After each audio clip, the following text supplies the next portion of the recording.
এই মুহূর্তে সবথেকে বড় খবর, কলকাতা হাইকোর্টে বড় জয় পেলেন রাজ্যের বিরোধী দলনেতা শুভেন্দু অধিকারী।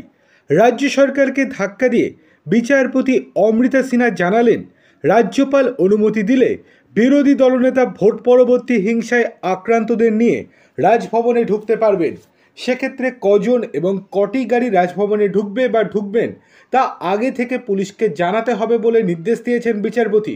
রাজভবনে প্রবেশের জন্য শুভেন্দুদের রাজ্যপালের কাছে নতুন করে আবেদন করতে বলেও নির্দেশ দিয়েছেন বিচারপতি অমৃতা সিনহা ম্যাম।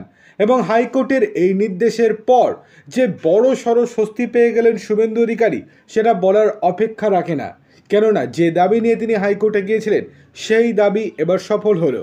গতকাল বিকেলে ভোট পরবর্তী হিংসায় আক্রান্তদের নিয়ে রাজভবনে যান শুভেন্দুবাবু। দীর্ঘক্ষণ অপেক্ষা করলেও খালি হাতে ফিরতে হয় তাদের। পুলিশি ব্যারিকেডে বাধা পাওয়ার পর নন্দীগ্রামের বিজেপি বিধায়ক বলেছিলেন, রাজ্যপালের কাছে আমরা আক্রান্তদের নিয়ে দেখা করার অনুমতি চেয়েছিলাম।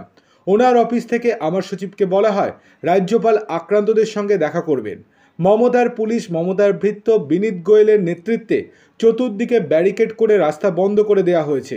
শুভেন্দু আরও বলেছিলেন, আমার মনে হয় 1977 সালে জরুরি অবস্থার সময়ও এমন ঘটনা ঘটেনি। বিরোধী দলনেতাকে ঘণ্টাখানেক আটকে রাখা হয়। আমি মমতা বন্দ্যোপাধ্যায়ের মতো ভাঙচুরের রাজনীতি করি না। 1 ঘন্টা অপেক্ষা করছি। রাজ্যপালের আপ্তসহায়ককে মেসেজ করেছি।